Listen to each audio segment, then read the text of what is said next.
Hello and welcome to Nintendo Nostalgia, Episode 7. I'm Jacob Rust, and I'm joined by my guest, co-host, best pal, Ryan Black. If you're new to the show, our goal is to help you to remember the good old days of your past experiences with Nintendo. We hope our stories help you to remember the good times with your friends and family playing with the Big N. And we're back, and we're playing with power. Ryan, how you doing?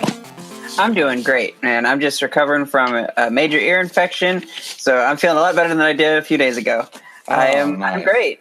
How you doing?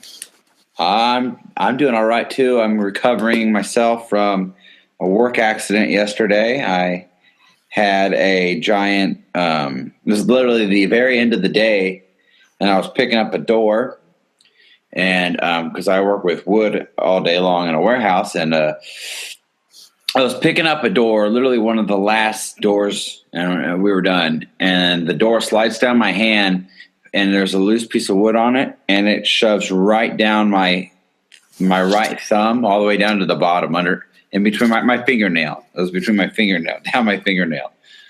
So that was fun, and it was just sitting there, and I was just like, "Ow!" Then it's throbbing, so I just go around and I go to our safety guy first, and he's like, pull it out. I'm like, okay. So then I go to our boss. My boss was like, all right, we're going to have to call Dennis Kidwell. And that's the guy who, for our company, he is in charge of all safety operations. And then he comes, tries to pull it out. He breaks half of it off and leaves half in there. So then they have to send me to the clinic. And then, at this point, they're sending me to the clinic and the workday's over. Everyone's clocked out. They're going home. Now I have to go downtown Indianapolis and go sit in a waiting room. And there was maybe one or two people there when I got there. Then two more people showed up after me, 2 or 3, something like that. There wasn't very many there. I got there. Everyone else got to go through there before me, and I beat a majority of these people there. And I was the last person there. It was completely dark out. I'm just sitting there with this piece of wood stuck down my thumb, and it took them about an hour and a half to get me back in to see the doctor. Yeah, and then when I finally get back there, the doctor gets the shot ready. He's got to numb my thumb with this medicine, and he's like, no, this is going to hurt he's going to sting like the devil is what he said. So he's like, I won't lie to you. This is going to sting really bad. And I was like, oh, great. So I just get to lay there and I watch him insert the needle in the left side of my thumb. And then it's so weird because I feel the fluid, the medicine, it's filling up my thumb. I see it expanding. It's like if you could have just a bunch of fat grow intensely really fast in one area. That's what it was. My thumb became this huge blob right here, and it's just filling up. And then he had to come into the other side and fill more in over here. And then he had to spread it out with his fingers throughout my thumb. And so, yep. And then 5 minutes later, it's completely numb. I can't feel a thing. And he cuts down my fingernail, cuts a chunk of it off. And then he just pulls it out, and there's this little piece of wood right there. And then put medicine on it. Then he gave me a tetanus shot. Then I had to go get a drug test done and an alcohol test done, just for standard protocol, because the company wants to make sure that if anything happens to you and they're paying for this, that you weren't doing anything you shouldn't have been on at work. Which I wasn't. I passed with flying colors. Surprise, surprise. And then, so then I finally get out of there, and then I have to go back to work to clock out because I wasn't allowed to clock out. So I did get paid for that. I got paid to sit there at the clinic 2 extra hours, but it was annoying. Well, thank you for joining us on Nintendo Nostalgia Fear Factor Edition. I personally cannot stand the idea of those pointy things sticking into your skin, and you just describe this whole event of many things poking into your skin. No. I've got a fear of needles like Goku. Yeah, I don't like. I didn't like it either, but I just had to grasp the side of the little bed I was laying on, a little platform. All right. I get it. Let's move on. Embrace. Before I pass out here, let's go to the next thing. Let's talk about video games. Well, I will say my thumb does not hurt that bad. It feels That's more good. like an That's overgrown fingernail now. That was, when you clip it too far, that's what it feels like. Did your wife kiss it, make it feel better? No, it was all bloody last night, bleeding a little bit. So, oh yeah, I don't blame her. but my arm hurts more than. Oh yeah, the tetanus. Yeah. Yeah, well, I haven't had a shot in so long. I didn't realize that it was going to hurt. I was sitting there watching the Colts game last night. I'm like, why does my arm hurt? Like, I couldn't lift it up. I'm like, my gosh, what did I do? And I was like, I bet it was that shot. So that was that. I'm healing up. I'm a lot better. I was afraid they were going to have to rip my whole fingernail off, and then I was going to be stuck with Christmas with this big patched up thumb that I couldn't play video games with because it'd be too hurt to push down. But no, I'm fine. I've been playing my 3DS all night. But everything else going good with you besides your ear infection? Yeah, I think so. I've been just playing. I finally beat Red version, and then I moved on in and decided to review my Metroid 2 before going into the episode, and beat that. I finished it in just under 5 hours, so not like super speedrunning or anything like that, but I still enjoyed it. Like I did maps just because if I wanted to get the game done before the podcast, I needed to use maps because I could wander around for hours and backtrack and not realize that I'm going the wrong direction. I'm playing it right now too. I guess we'll rearrange it here. This is the what have you been playing lately section. I'm playing Metroid 2 Return of Samus also because this show is Metroid 2 Return of Samus. Yay. I wanted to retract my brain on it just like you. And I'm not using the map. I haven't beaten it, but that's not because I'm lost. Although I actually am looking for one Metroid right now. I'm not quite sure how I get to him. That I'm concerned about. I hope I think it's the last one in the area, but I've never. It's amazing how much better I am at this game now. Like the older you get. Yeah. And it converts really well. I think, I feel like, hey, am I playing a Game Boy game or am I playing Super Metroid? Yeah. It just feels really comfortable, like Super Metroid did to me. So. Mm-hmm.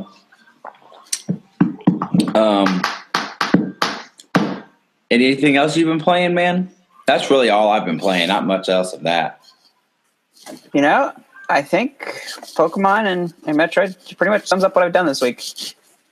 Good games.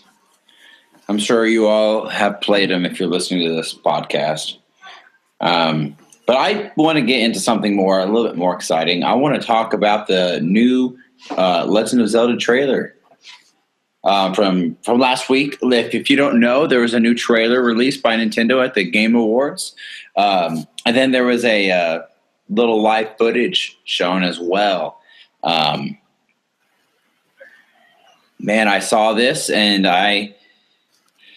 when I saw this trailer, Ryan, it just reminded me why Zelda is my number one Nintendo franchise. It brought back the feelings, man. It brought back this is why you love this series so much kind of thing. I loved it. I'm not going to say I was blown away. I wasn't blown away. I was just, it lit that, it just added more fuel to my fire, I guess, since E3. It gave me the same feelings I felt when I saw the first trailer. What did you think, man? What are your thoughts on it? I was kind of surprised to see more people. It looked like a barren wasteland when you first start playing, completely wilderness. But then, in the trailer, it showed people walking around in the background, and it showed what was supposedly Zelda. And there's also someone that was fighting alongside of you or behind you in the background, fighting enemies with you. and I thought that was kind of cool. That there's actually people. It's not like just like maybe a couple people here and there, like the old man, and that's it. But yeah, it's interesting. They showed some bird people, which is probably the successors to the what are they called? The Rudo tribe? Yeah. Which are really the descendants of Zoros. So yeah, I mean, we probably won't see Zoras then. I mean, we could, maybe. but we might. I don't know. I know the Korok's in there, but if you go to the timeline about this game, like, it's really confusing because there is evidence that this is going to that a lot of heavy evidence proves that this follows the Wind Waker timeline. Okay, because we have the what are they called? Gosh, you think I know. The Koroks. The Koroks were shown up. There was a quote at E3 when someone was playing where you find like old dirt and it says like this land used to be covered in a vast sea at one time, which would support that this takes place after the Wind Waker with the oceans finally settling back down, and then now if these birds are the Rudo tribe into the future, I think that only supports that it's going towards the Wind Waker. But besides that, though, there's also support for the Twilight Princess era, the second timeline, because it is following. This one shows more like features in the land per se. Like there's that bridge that looks exactly like the Bridge of Eldon. And then there's when they showed the ruins of Castletown, what we believe to be as Castletown. I mean, it is piece for piece the same fountain that you see right outside the castle in Twilight Princess, which the castle in this game is directly behind that statue there.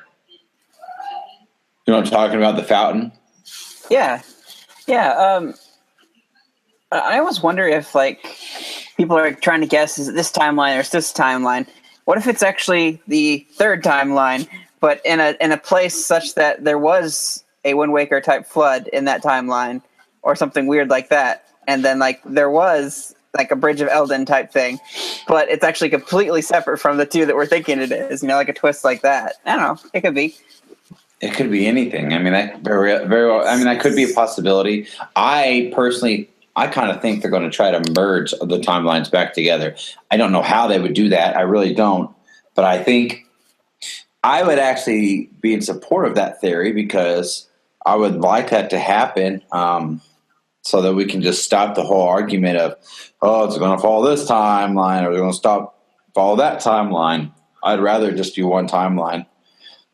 I think they could do that. I really do. Somehow merge them all together to where all the events happened in the same timeline. Have a Power Rangers-esque meetup where like all the links from the different timelines are like meet up and you can play as them and do their puzzles and stuff. What do you think? Merge the timeline. What did you think about the girls or girl? Is this a helper? Is this a playable character? I hope not. Is this? I mean, clearly one of them's Zelda. But when I've watched all the analysis videos, we shared the Game Explain analysis video today on our page, and they made a good point that both of the women are wearing different clothes. Mm-hmm. Clearly, I think the second girl we see is Zelda. She's wearing a white glove. Link is bowing down. She does the pose with her hands, cupping them to her chest, Right. I think that's her. I think that one's Zelda. But the first one, I don't know if it's Zelda. I thought it was at first, and it still could be. Because in Wind Waker, Tetra was Zelda, but she didn't know she was Zelda until later in the game. I think it's more of the Sheikah tribe, potentially. And I've got my old theory of like, hey, you could play through Breath of the Wild again on a separate adventure on the other side or something. Play as Linkle or something silly like that. Like seriously, when I start up Breath of the Wild, I'm gonna name my Link character Linkle just to see if I can play as Linkle, but just to see if that's like a Easter egg or something. But I don't know. It could be really anybody. I mean, and I'm not gonna say like that they are. I don't know. Was there really indication that they were female other than like thin hands? Like it could be like their reverse. hair was long. Okay. I was gonna say it could be like a reverse. Her name escapes me. Yeah, like Sheik. Like right. Which was another thing, which was Princess Zelda, but you didn't know it was Princess Zelda until later in the game. And I wonder if Princess Zelda was put under a sleep as well, like Link, and then maybe they both arise at the same time, like this. And then she remembered, because Link doesn't know anything; like, he doesn't remember anything. So wouldn't Zelda be under the same effects? You'd think. I don't know. Like for some reason, and this was not really based on anything. I got the impression that like she was like on that flying island, bird-like island, or whatever. I don't know why I got that impression either, but like I thought maybe that was where she was hiding out or something. I mean, it's possible. At this point, we don't know. I know everyone wants to explore the game, and I do want to explore the game, but I love the story. I've said this before. My favorite thing about games, especially Zelda, is the story. How does this connect? I want to know what happened. What happened over this 100-year slumber, and why was Link put into a slumber? How does this connect to the other games? That's what I want to know. So, like, I am just so anxious to dive into this game and figure out the story. What's happening? I'm curious if we're going to see an incarnation of, of course, Ganondorf is an incarnation of Demise, but if we're going to see like kind of a Demise like form emerging from this shadow creature that's like trying to break down the walls, its barrier around the Hyrule Castle or what have you. But anyway, just a bunch of theories and stuff. Like I hope that we can just find out when this game comes out and we get a definite date, and just I'm ready now. I've seen a lot of videos like don't show any more spoilers, please. I don't want to know anymore. I was already a little upset that they showed Zelda. Like I'm like, come on, you could show like the bird people, but you can thank Bill. You said Bill Trennan in the gameplay trailer. He said, "Don't go back there. I want to save some. We don't want to spoil everything." And then, of course, Game Explains already show that's got us Hylia statue back there, which could connect to Skyward Sword somehow.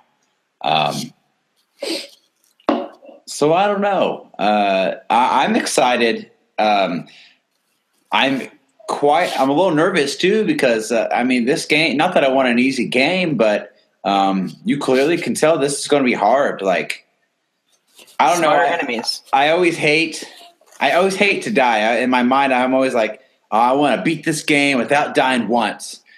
And then once you finally die that one time, you just get it out of the way, and it's no big deal. Mm-hmm. But like I had this like goal in my head of beat the game without dying. That's when I was playing Metroid 2. Where I've just been replaying it. That was my goal. I was like, I don't want to die. I don't want to die. And I made it quite a bit. I made it to like maybe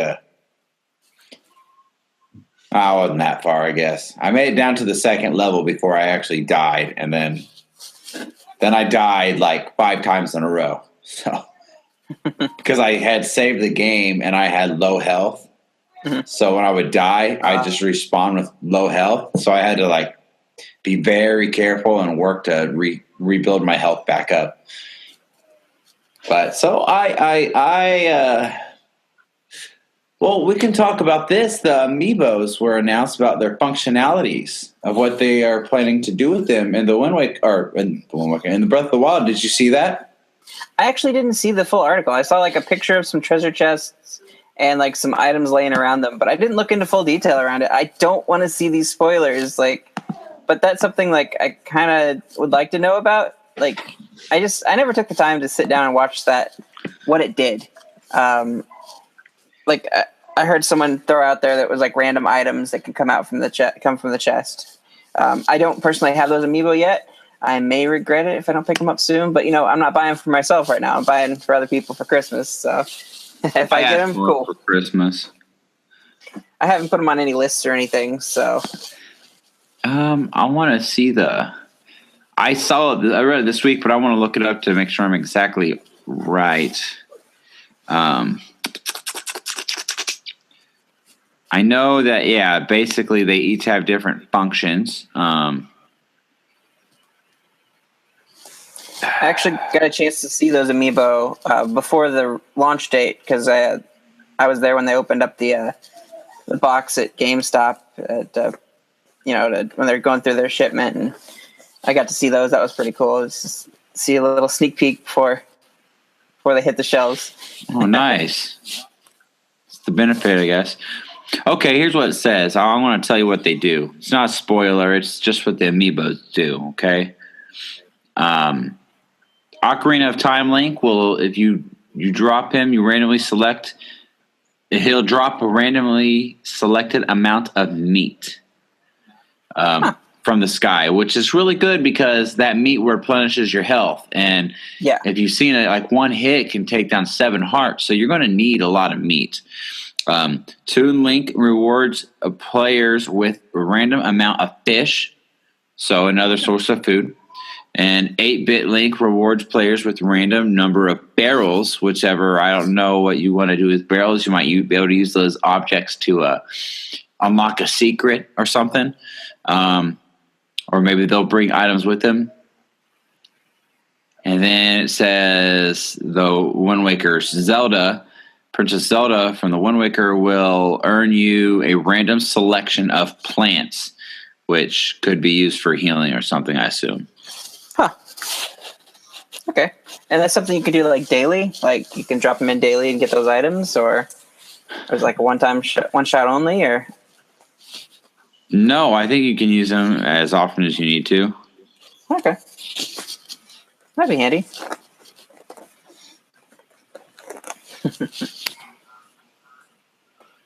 I wonder if you can feed your meat to your wolf link, when you use your wolf link amiibo. I don't know. That'd be interesting. So that's what it does, man. But did you watch the Game Explained videos at all? I did watch just the quick one right after they did the reveal. So I haven't dug into anything yet on that. I just shared it on our Facebook page today, so go check it out. It's like 30 minutes. 30 minutes long. Really good.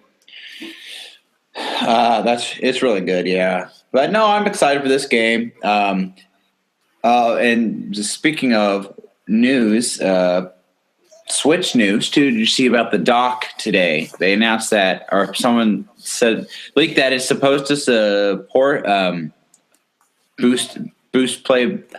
Bleh.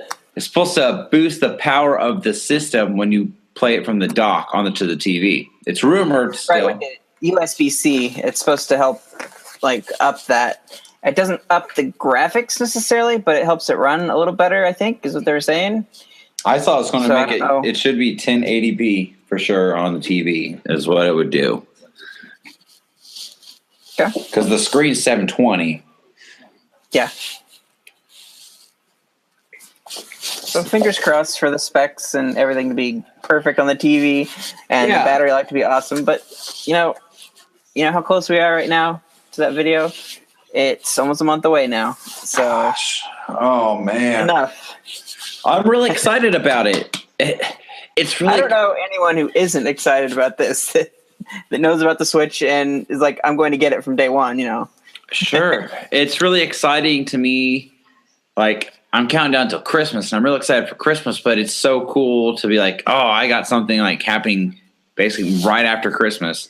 We'll have New Year's Eve. We always have a New Year's Eve party, which is awesome. But then they'll have the Switch basically like the week after New Year's. Is it the 12th or the 11th? 12th, I believe. 12th, okay.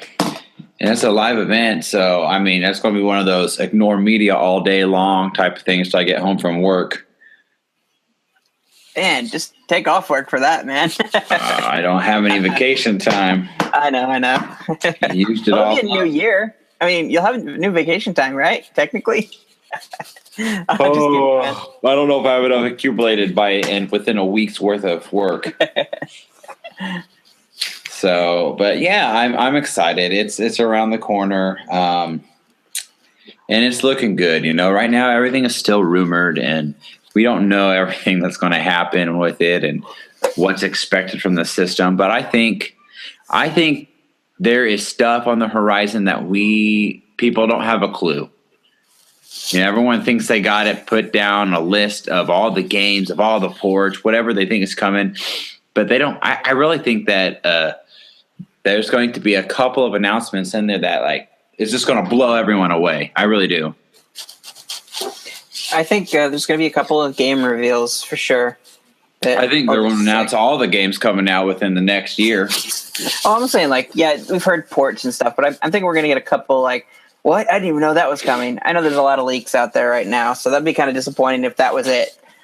I'm just hoping for I'll be very mad at them if they just announce a bunch of ports, because I'm like, I already have these games and you've already put Zelda back. I want to buy it day one, but I think that'll be a stupid move. I don't want to play a revamped Mario Kart 8 or Super Smash Bros. Of the worst one of the series. I don't know. I'm cool with the new characters they're rumoring now. But it's the same game. It's the same dang game. And if they put in the functionality that was on the 3DS, on the Switch, I loved Smash Run. I played my 3DS version more than I did my Wii U version. It does not even a competition. I love Smash Run, so having that and all the other stuff too, that would be cool to have that definitive edition. Huh. So I know that there's people saying, "Oh, we don't know what Retro is going to be doing," and I'm just come on, Metroid. There's been Federation Force going on, and so you beat Federation Force, and there's that little thing, the little secret ending thing. And then also the secret ending from Metroid Prime 3 also ties into that. Yep. And so that, I feel like there's something bubbling there, and I just, come on, Retro, come on, show us that Metroid game that we want. I definitely think there's a Metroid game in the works. And believe me, they're not going to tell us every game that's being made right now. They won't. Yeah. I think we're going to get what's coming out for sure in 2017. I think that's what they're going to announce. But then they have beyond 2017, and that'll be coming at E3 time. That's what I think. I think E3 this year will actually feel like a normal E3 again, and it's going to be lots of new games. Everyone's going to be like, "Oh my gosh, yeah!" That's what I think is going to happen. But enough about all this stuff. We have a very important game to talk about, and that game is Metroid 2: Return of Samus. Let's start.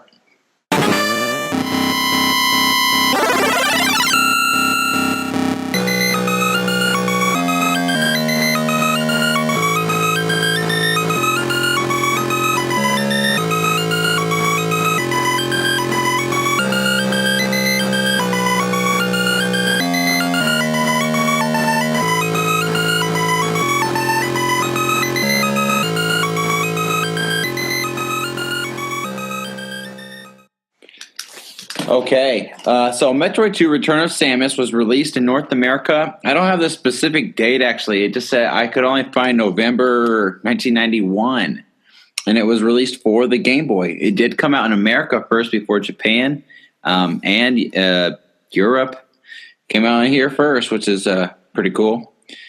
You don't see that all the time. But basically, this plot of this story is Samus Aran was sent to SR388 home of the Metroids. In the previous Metroid, bounty hunter Samus Aran ruined the space pirates' plans to use the newly discovered life form known as the Metroid. To ensure the space pirates can never obtain any more Metroids, the Galactic Federation sends several teams to the Metroid's home planet, SR-388, to destroy them once and for all, which I did not know that they sent teams there. However, when each of the teams disappear, the Galactic Federation contracts Samus to finish the mission.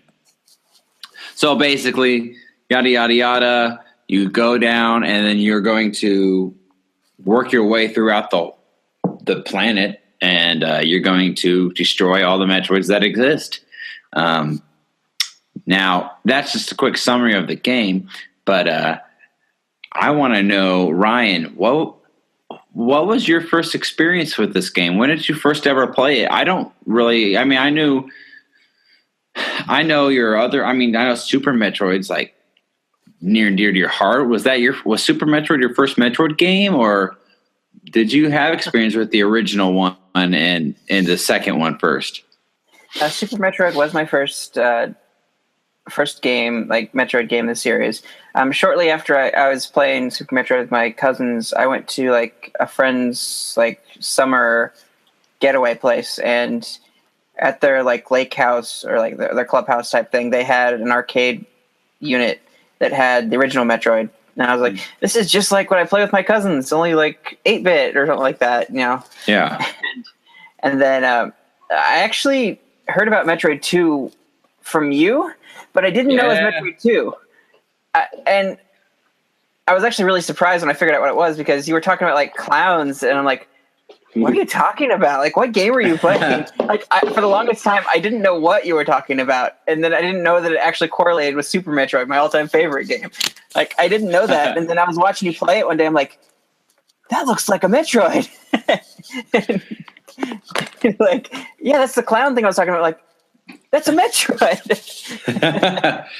No, they're clowns. Mine was blown that you had been playing this Metroid game this whole time. I didn't even realize it. And so, like, I had to go out and get the game, and I played through it. I got super lost and never beat it at first. That took me a few years later before I actually and fully beat it. But yeah, my first experience was, I mean, it wasn't actually mine. It was my brother's. My brother had it for the Game Boy. We all kind of shared a Game Boy. My older brothers got one, to be honest, I played all that stuff way more than they did. They had it, and then they kind of would grow tired of it. So eventually, I basically played the crap out of that Game Boy way more than my brothers ever did. But they had Metroid 2, Return of Samus. I remember seeing, I don't remember exactly like the year or anything like that. Sometimes I can really have a keen memory on those things, but I just remember I was really young. I was elementary school young, like first, second, third grade. I remember just the cover of it. I thought was really cool. It had Samus just sitting there, like taking a knee, like she just jumped onto the planet, and she looked awesome. I thought this is sweet. Okay, and first off, I didn't know it was a girl. I thought it was a man with a mustache behind that mask. That's what I thought it was. But then this is just kind of funny. It shows you the imagination of a kid, because I still see it when I play the games today. But like, I saw this spacesuit person that looked really cool in the front. But when I turned the game on to play it, you select your screen, your file, and then it starts. And then as soon as Samus, she's standing there facing you when you start the game, but then as soon as you turn to move, she turns and her gun's out to the side. Before you get the upgrade to the Varia suit, it's just her plain old suit, her weakest form. And she looked... I didn't see her head, okay? Like, in my mind, I thought it was this... I thought she was this... This is going to sound stupid, but I thought she was like a horse on two legs that shot bullets from her nose. That's what it looked like. Like her arm, her shoulder came up, and that kind of looked like her eyes, where her shoulder was, and then her snout was her gun, and it kind of looked like the gun looked like it had like a little smile on it. I guess this is what I saw as a kid. Okay, as a little kid.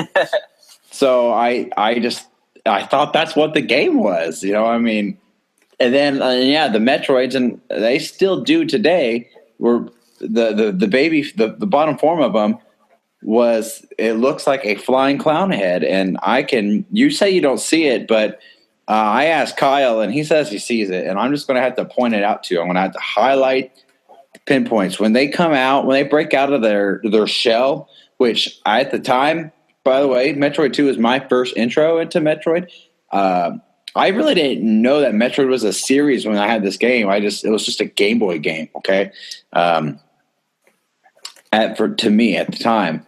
And I didn't know what a real original Metroid looked like, the standard Metroid that we see.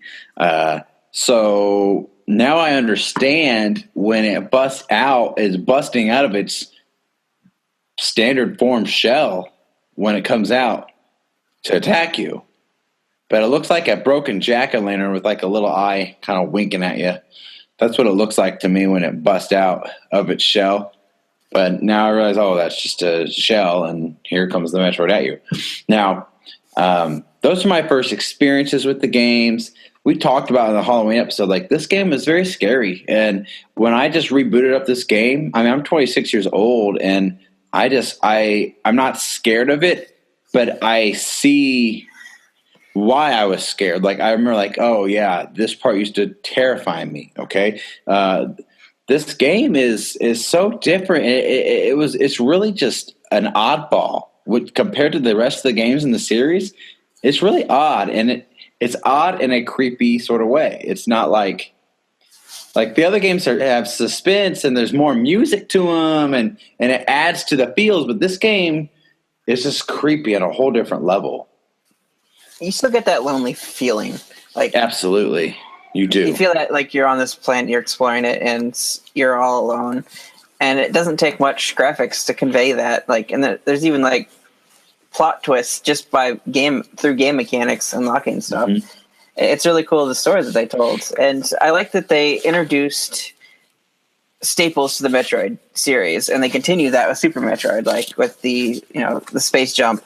And I know the screw attack was already there, but combining that with the screw attack, you got the spider ball that was introduced in the series. Like, you got your different beams. They were present, but just you got to see them, and it kind of a better, like, not necessarily 8-bit like original Metroid style. You get to see the beams work a little differently, like right. It was cool, like, and the high jump boots, of course, was making a return. It was definitely a good evolution of the series, because it also gave you the ability to crouch. You can shoot downwards as you're dropping. It gave Samus more mobility. Yeah, and that was something that it really needed, and it translated really well. And it's a direction the series needed to go. And I completely skipped that game, but going back, I can appreciate that more now after playing Super Metroid and Metroid Fusion. How like this stuff like built upon the original Metroid, where you were kind of blocking, you couldn't move as well, and you couldn't like crouch to shoot an enemy. You're absolutely right. It's the next step in the game, and if you grew up with the series, you would have recognized that. Now, I think after playing all the games, I can point out the flaws in this game that I don't like, because the game actually, I don't believe, sold very well. I'm not sure the exact numbers, but it and I think it didn't sell very well just because of how oddball of a game it was. Now, though, don't get me wrong, these oddball traits don't make it a bad game. I actually think it makes the game unique, and I think what supports my opinion on this game being just very creepy was you look at Metroid 1 and look at all the other Metroids. This Metroid game, you can clearly tell you're on a space planet. I think the effects of this being on the Game Boy at the time added to it. the creepiness because it was just black and white. You know, it was gray screen, whatever, a green tinted sort of screen. But like there wasn't much detail to like the backgrounds or anything like that. Whereas if you got a Metroid 2D scroller game today, there'd be details to show the surface of the planet. Whereas in my mind, I kind of feel like I as a child, I remember when you start the game, it's just a complete background. The background is black. So in my mind, what do I think of? I think of the moon. Okay, in real life, when we go to the moon, there's no like fine detail in this atmospheric planet. It's just space. You know what I'm saying? When you're on the moon, and that's kind of how I feel about SR388. It's just dark and gray. So like a really scary planet, very lonely. Whereas in Metroid 1 and Super Metroid, you're on planet Zebes? Did you say Zebes or Zebes? Zebes. That's what I thought. Sorry, Zebes. We used to call it Zebes back in the day. Yeah, planet Zebes.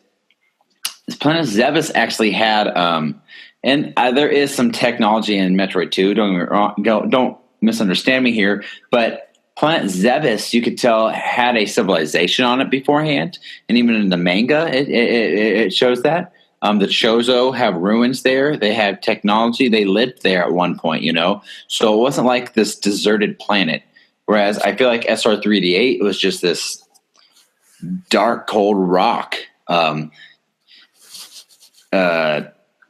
just loneliness and just evil, just like an Alien movie, you know? The movie Alien, what this game's inspired off of. That's what it reminds me of. It's just you got these deadly, treacherous creatures in the universe living on this planet, and you are sent there to destroy them by yourself. And it's just this dark place. And you have to go, not only do you stay on the surface, you have to go underground deeper into the planet to defeat these creatures. And they get stronger the deeper you go.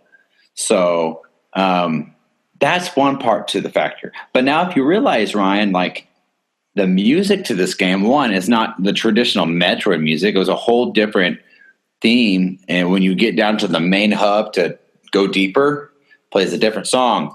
But when you go off into the side parts to go kill Metroids, all it is silence and sounds of of creatures moving around. I mean, this game is... You're running. You hear your footsteps. You're just running. And all of a sudden, once you, the worst is when like you jump and like you're falling and you don't, like a big long room, and all of a sudden the screen will pause and then it transforms because you just awoke a Metroid, and then you know that scary Metroid music I hate so much, and it's dead silence, and all of a sudden it just triggers, and you're like, oh my gosh, it just gets your heart pumping. I had that happen to me today. I accidentally fell down to a part because I misjumped, and then there was a Metroid down there, and it's chasing me, and you gotta like regroup. You don't see it. Where is it? Where's it coming? And then it'll just come ram you. And there's not much health in this game either. It's so easy to get hit, and they'll take down major damage if you let them just hit you. Yep, 5 energy tanks. That's all you got. I only have 4 so far. I find it interesting that now I never would have picked up on this until now after I just did this playthrough. You see evidence of the Chozo there, like other than their statues. Like in one of the last areas you go to, you'll see like glass like containment jars set in the rock. In the area, and that was, you can see the Chozo like placing them there, like to combat the X parasite. Like they planted them on the planet. And what? Hold on, dog. Say that again. Like there's like in the one of the last areas you go to before you fight the final boss. Okay. There's like glass jar looking containment things. Yeah, I remember that. Similar to what she had the baby Metroid in. I mean, a little bigger, but yeah, those glass jar things like kind of points to the Chozo leaving those there to combat the X parasite, because they weren't native to the planet. They're created by the Chozo. Right. So like you're going and you don't even know about the X parasite. And I almost wonder if like there's any like hint. And of course, X Parasite was probably written much after Metroid 2. Yeah. But like, I wonder if there's any kind of like hint or anything like that there's X Parasites around. I haven't really looked into detail into the enemies. Nothing really jumped out at me as like, oh, that totally reminds me of X Parasite. But it's kind of interesting. SR388, that's the home planet of the X Parasite, correct? Correct. Yes, that's the whole reason that Metroids were created, was to battle those. Which is so funny that you play an entire game on this planet and yet don't ever run into any. Because you're right. I think they were an afterthought. They decided to add them into the story way down the road where the fusion came into play. It's really cool to like go through this story and be like, you know, doing this has repercussions. Like, I know what's going to happen if I go and kill all these Metroids, but you know, that's part of the game. So it's what I got to do to beat it. Right. It's like, what evil am I unleashing on the universe if I do this? I don't know what's going to happen at this point, but me as a player, Samus has no idea what she's about to go through. Right. Yeah, it's funny to think about. Have you seen the gamer theorist video on Metroid on how to basically the main villains of the game, of the whole series? I mean, I could see them going off on how like the Galactic Federation is evil or something, like conspiracy theory, but like I haven't seen the video like on anything like that. Oh, I'll send it to you. There's a whole it's the game theorist, the gamer theorist, whatever. He always does game theories that he puts together, but he made one, and it's about. I asked you about it. I sent you. It's the animals off of Planet Zebes in Super Metroid. Okay, yeah, no, check me. I did see that one. I did watch that one. Yeah. He thinks that. Yeah, that's a bit out there on theory. I mean, that's why it's a gaming theory. It doesn't prove that it's fact, but well, I know. I mean, it definitely makes you think. Like he has some good points. Now there are some small holes into it, but I think I don't think it's big enough holes to rule it out. I don't. So yeah, I like that. Go check that out, everybody. If you haven't seen that, it's Gaming Theory and Metroid, I guess. The Animals Must Die is what it's called. I was intrigued by a certain Chozo statue in the game where its head was like slashed off because its head was like laying like turned upside down, like across the other way. Like it was holding the screw attack, and the screw attack's actually like behind the Chozo statue, like laying on the ground. And I thought, like, what happened to cause the damage to the statue that did that? Like, I wondered, like, I want to see the history of that. Like, that's why I want to see a remake of Metroid 2, because there's stuff in there that I want to know. I want to see this again, and not just something like a fan-made AM2R or anything like that. Like, I want to see like them revisit this, and we've seen hints of it. We've seen hints of it from Metroid Fusion with the Omega Metroid, and we've seen hints of it when we get to see another Queen Metroid and Other M. Like, we're getting these hints of Metroid 2 dancing around it, but I just want to see a remake of this game. I want to see it done justice and like expanded like Zero Mission was. They really need to, and I think they will. I mean, AM2R, I don't know how you can't watch that and not be inspired to like, let's do this ourselves. Like, this looks awesome. And they see people want this game. People would buy it. People would play it.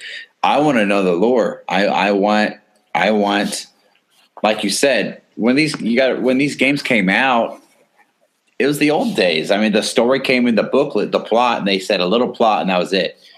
But if you were just a kid, you're not going to read the book. You're just going to pull it out and start playing like I did. You know, I didn't. Like I freaking thought it was a horse on two legs, you know.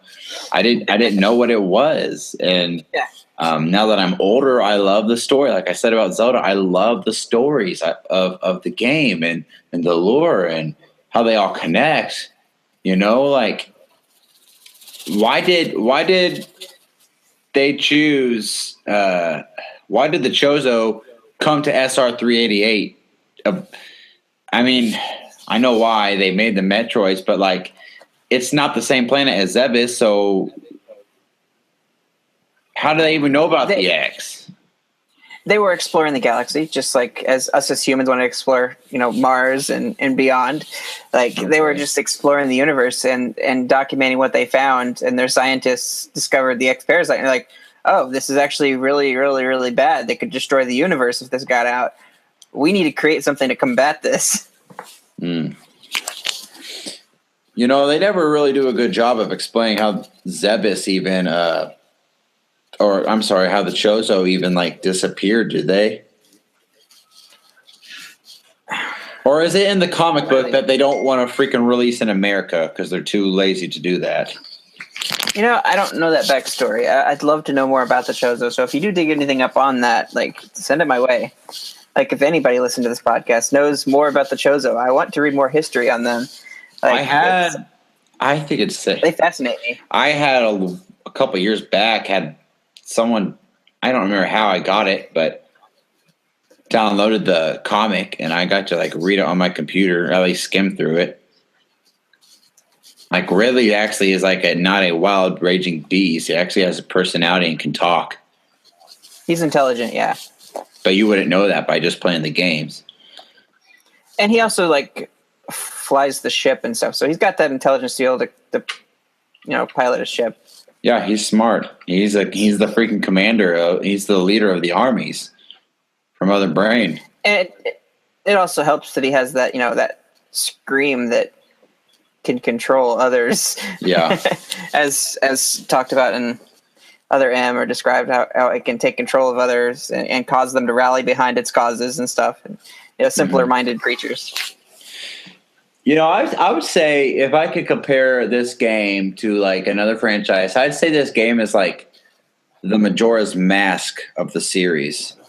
And why do I say that is Majora's Mask was a awesome game, but it was a creepy game. It was a side game. Really, I mean, it's not like a side game, like a cheaply made side game. It's a main Zelda game, but it goes off the story of Ganondorf and Zelda and Link. It's a completely different villain. Whereas the Metroids are always villains, but this game came at a time where the space pirates, Mother Brain, Ridley, and Kraid were the bad guys. So then they come out with this game where you're just focused on these Metroids, which don't even – it's just another thing in the game. They don't explain why these Metroids don't look like Metroids, okay? They're like different forms of Metroids, highly evolved Metroids. They don't ever explain that, so I didn't even know what a real Metroid looked like until way later on, until, I started playing Metroid because of you. Truth be told, the next introduction I had into Metroid from Metroid 2 was Metroid Prime years later because we never had a Super Nintendo. So, and then after I had Prime, then I got to go back and revisit and play Super Metroid. And I got Fusion too with it. And I am ashamed to say that I've never beat the original Metroid, but I've beaten Zero Mission. I made an interesting observation, and I find it interesting. You actually do run into the baby Metroids, or their first form, and at the very end. Oh, you're right. Yes, and you see them like all throughout the game. You see their shells before they break out into the Alpha Metroid. Yeah. I find it interesting that they're still in the game, like that surprise twist at the end, and suddenly you have to fight, newly born Metroids, and you actually have to freeze them and use the missiles and everything. Like, I'm glad that they put that in there, because like I had a bit of a disconnect before I beat the game. Like, got to that part, I'm like, well, what about the Metroids? Like their baby forms, or their, I don't know what you call them, like larva forms, or the Metroids that we know, what we know them as, are like, it's just their baby form. Like, they're still energy draining, like, creatures, like, as they grow into their different forms, but like they have this protective shell around them as a baby. like that, and they break out of that eventually as they start to grow. But like that's like kind of their ultimate form, and the Space Pirates are just dealing with the baby forms. Like, think about if they grew a bunch of Metroids past the baby forms and use those to attack people. Like, it'd be crazy to have like a dragon-like creature, the Omega Metroids, like attacking everybody. Like, that would make for a crazy game. Trying to take those down. It would. I mean, they don't. You've only seen Omega Metroids outside of only a couple of games. The majority of the Metroids you see is the baby form.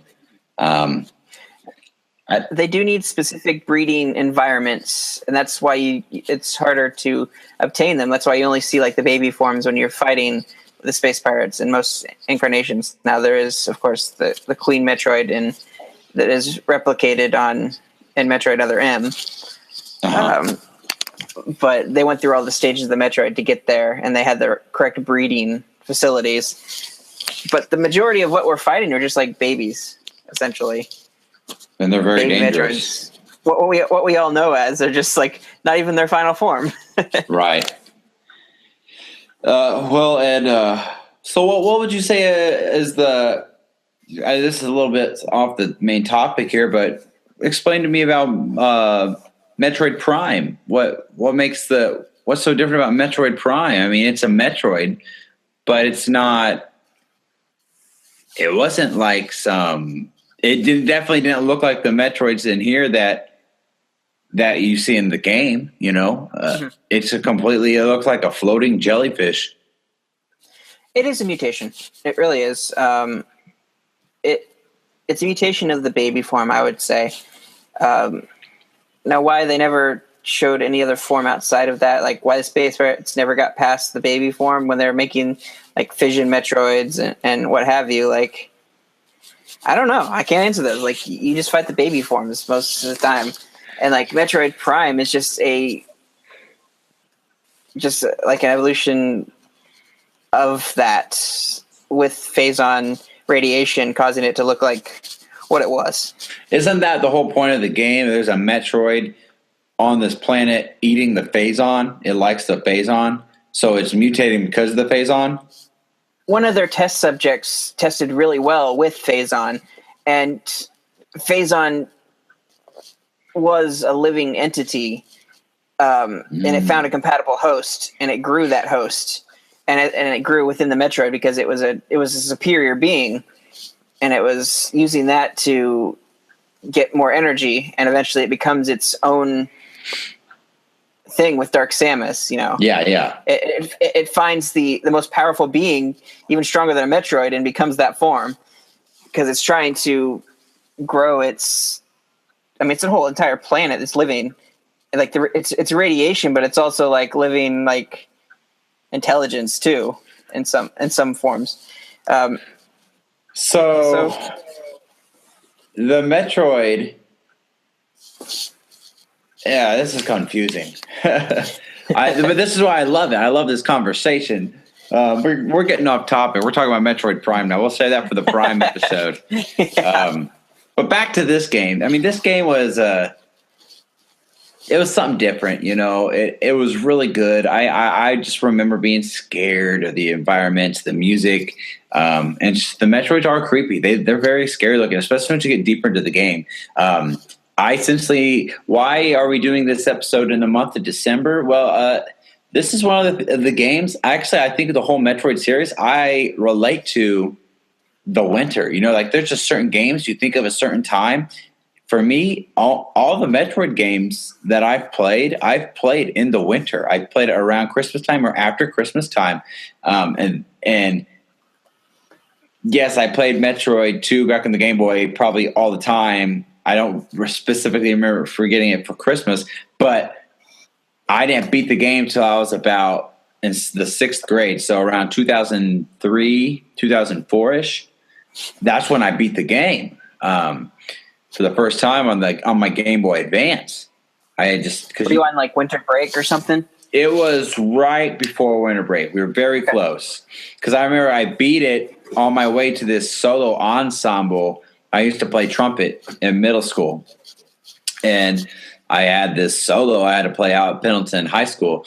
And I remember driving out there to it, and I was playing this game in the car with my mom driving, and I was playing it because all the hype for Metroid Prime was coming out. I had that CD, that DVD that covered all the Metroid games to that time and talked about it, and Metroid Fusion was coming out. So I was, because of you, you showed me all this, and I was getting really excited. So I was like, Metroid, oh, we have this game. So I replayed it, and that was the first time I beat it. I really buckled down. I tried hard. I told myself, I'm older. I'm an older kid now. I can beat this game. And I did beat it. I remember fighting the Queen Metroid in the parking lot of this high school before going in to play my solo. And I won. And that was the first time I saw the baby Metroid at the end, and just completed the game. And I beat it maybe like a week or so right before Christmas break, and before I started my journey with Metroid and Prime and Metroid Fusion, which really, little did I know, this was going to become in my top 3 staple franchises of all time for me. So I mean, I love this game. This wintertime, I love this series. The wintertime reminds me of them. After I'm done with this, I found Metroid. I had Metroid Fusion on the Virtual Console, but I found the Game Boy Advance cartridge of it. I found one and bought it, and I'm going to pull the Game Boy Advance out. I'm going to plug it in. Well, I'm going to put it on the DS because it has a backlit screen. I don't have it. I never had an SP, actually. And I wish I did. But I'm going to pull it out, and I'm going to play through Metroid Fusion after I'm done with Metroid 2. But any final thoughts on the game, Ryan? I know we've kind of jumped around a lot here, but again, I'm so engaged with the conversation because I love the story and the lore. How does this all exist? How does it all connect? That's what I love. That's why we do this show. I have a nostalgia love for all this stuff. I went into this we're going to talk over Metroid 2. I'm like, oh man, I can't stand that game. And all I can remember was I kept getting lost and there was no map, and that just drove me nuts. There was no map to go through, and I got so lost in it. Yeah. And that was my whole reason. But then I actually picked it up and I started playing it. I remembered all the things that I loved about it. And I went in with this negative attitude towards it, I don't want to do this chore again. And then I started playing, oh my goodness, this feels right. This feels like a Metroid game. And I had forgotten that. Mm-hmm. That was probably my favorite thing about that. Put a map in it when you did the remake, of course. But I really like that it felt like a Metroid game. You can move with the space jump really easily, and you had the spider ball early on, and it was a really, really good experience, and it captures that Metroid feel. Yeah. I'm glad that before we end this thing, you mentioned the spider ball. That was the first game that introduced the spider ball, and they brought it back for Metroid Prime. But it was items in Metroid. Was it the spider ball? I'm sorry. I misquoted. I meant the jump ball. You're talking about the spider ball, yeah. Sorry. Yeah. That's another thing that you bring. I'm glad you said that, because the items in this game, man, they're so. Again, that made this thing an oddball game. I mean, to get upgrades, they're kind of just everywhere. They're jumbled together because the game actually is not that long of a game. So, you get the Varia suit, and then you get the Ice Beam, and they're all right in the same area, whereas other Metroid games, you got to travel far places all around the map to get these different upgrades. And one, you don't get to keep your beams. Every time you get a new beam, the old beam's gone. You've completely traded out beams. So, in the third section that I just played in, I got the plasma beam. Sweet. Then I go up and I go through a new area I haven't played in, and I kill a Metroid, and there's another Chozo ruin area to where there's going to be an upgrade. So I go in there, and it's a new gun, and it's the wave beam. I was like, oh, well, it's called something different in this game. Not the wave beam, but it's essentially the wave beam. But then I no longer have my plasma, which actually was a stronger beam. Yeah, that happened to me too. You know what I'm talking about then. So yeah. But in that same area, there's two beams, and then just up and over this building is the space jump. I mean, it's just all jumbled together. So that was something I thought maybe like that's kind of a downgrade to the game. They're just kind of jumbling everything together. Well, there's like even rooms where the whole freaking room is covered in missile expansions. It's like not even hard to get them. Like they're like wide out in the open. There's maybe a couple off hidden in the wall somewhere, but in general, they're like, oh, you made it to this room. Here's 5 missile expansions. So, yeah. So, yeah, I mean, there's just little differences. It shows the time of the game, and they're trying to cram a lot in. I mean, it was on the Game Boy. You know, I'm sure it couldn't hold that big of games, I guess. I don't know. What are your final thoughts on the game? I like it a lot. It's still not like one of my top Metroid games, but it has a lot of love. In fact, I think the original Metroid is probably my least favorite of it, just because of, it's what you couldn't do. You couldn't move and crouch and stuff. So it's not my number one game for Metroid 2, but I definitely will place that. I can't say it's like my all-time favorite. Of course, Super Metroid takes that spot. It's a good game. It's a really good game. If you get a chance to play it, it's on Virtual Console for 3DS now, so that's what I've been playing through on it. I actually hold the original cartridge too. I just haven't dug it out of storage to play that. So yeah, I would agree with you. I'm going to give it, as far as a grade, it gets a B. Give it a B? Maybe B plus, but the map just is a bit. I am a little unforgiving about the map, lack of map. Yeah. But then again, it is a Game Boy game. So. I mean, essentially, can you imagine freaking being a 6-year-old kid playing this game, 5-year-old kid, when there's no internet? I mean, no wonder I didn't beat the game until I was like 13. One thing I think I never picked up on when I originally played it was the earthquakes. I didn't realize that was doing anything. Oh yeah, it always scared me when that happened. Like, what's going on? I didn't pick up on the earthquakes, like them being anything. I thought it was just part of the normal thing of the game. I didn't realize it was actually changing things. Randomly happened. Yeah. I didn't get that until much later. Lowers the acid means the section.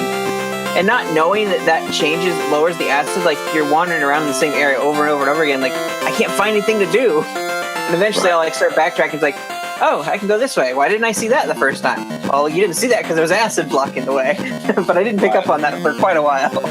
Right, absolutely. And again, being a younger kid, you're probably not going to pick up on those things. That's why it's definitely not a game for kids, in my opinion. Not that the kids can't play it. I mean, when I think back, I remember actually being a little kid, and I made it at least all the way to Section 3 where I'm at right now. I made it all that way, which is pretty good, not knowing what you're doing and just randomly wandering and re-wandering areas. I agree with you. I have the same feeling. Now, I'll give it credit. This is a special game in my heart because it was my first Metroid game, but that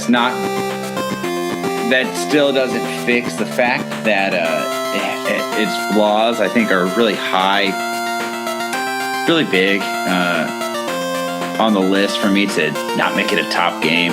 I really want to see a remake of this that's done by Nintendo. I know AM2R came out, never played it. I did watch the YouTube video on it, and I was inspired. I mean, I'm just like, Nintendo, just do it.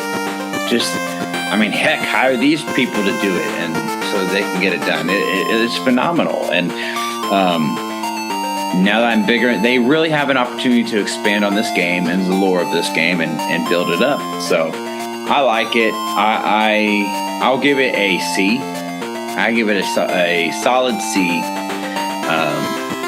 because the story, in my opinion, is not that everyone cares. I mean, it's not I didn't even know there was a story till I had to do research for this game. Like, I knew that you destroy all the Metroids, but that was it, you know. And like I said, there's no map in the game. The creepiness without the sounds. I think it would be okay for certain parts of the game, but I think the game is just kind of hollow inside. It's very empty. Just one main theme song throughout the main hub, but after that, it's just quiet. I don't like that. I really don't like that. I think that was maybe a bit of laziness, maybe for the time to get a quick game out. I don't know, but they don't do it with any of the other Metroid games. So, but they obviously, just like they built from the first, they think they took some back with the second one. I mean, they made tons of great music for the first Metroid game, which was on the NES, but I guess the Game Boy was just less powerful of a system, so they probably were limited a bit. Cartridge limitations could probably play a big part in that. Absolutely, I think that's probably contributed to it a lot. And you know, give them props. They did what Nintendo does. They tried something different, you know, and they took a different spin on it. And even though I consider these things as flaws, I will admit I think it added to the isolation of what we love most about Metroid, and it's the isolation of feeling alone, living out your what I think most people would fear. I mean, just alone, being alone in a dark place with creatures that are going to kill you if you don't kill them. You know, so they added to that lure a lot, and I think it was a solid C. It's not a bad game, but it's at the low end of my favorite Metroid games. But, well, Ryan, why don't you just do our due diligence to let everyone know where they can find us. I just want to say, everyone, please, write us a comment on iTunes and rate us. Spread the word. That really helps. We want to continue to get better and have our community grow. Don't be afraid to email us, and don't be afraid to talk to us. We're very friendly. We want people to talk to us. We don't get enough interaction with our fans. So just share stuff on our page and talk to us. But yeah, go ahead, Ryan. Tell everybody where they can find us. Hey, as you go through listening to us on SoundCloud and iTunes, just be sure to join in on our Facebook conversations. Really tell us your stories on the games that you played along with us, whether it be Metroid 2 or Legend of Zelda, any of the Legend of Zeldas, playing Mario Kart, Diddy Kong Racing, what have you. Like, just tell us your stories. If something pops into your head as you're listening to the podcast, hey, hop right on Facebook, hop on Twitter, send us a quick message. We'd love to start that conversation with you. You can find us on Twitter at Nintendo_NOS. That's Nintendo_NOS. Shoot us an email at NintendoNostalgiaIN@gmail.com. And I think that brings us to the very end. All right, everybody. It's December. Get hyped for Christmas. We're excited. And the New Year's coming right around the corner. And the Switch is right after that. The year of the Switch. The year of the Switch. Gosh, Ryan, I can't wait for our Christmas episode. I think it's going to be fun. Christmas is my favorite holiday. It's going to be a fun episode, but we got 2 more weeks till that one, folks. So I guess we'll see you next week. I'll catch you later. Cat, got your tongue? Aren't you going to say see ya? Okay, suspense over. See you guys. Good one. Bye.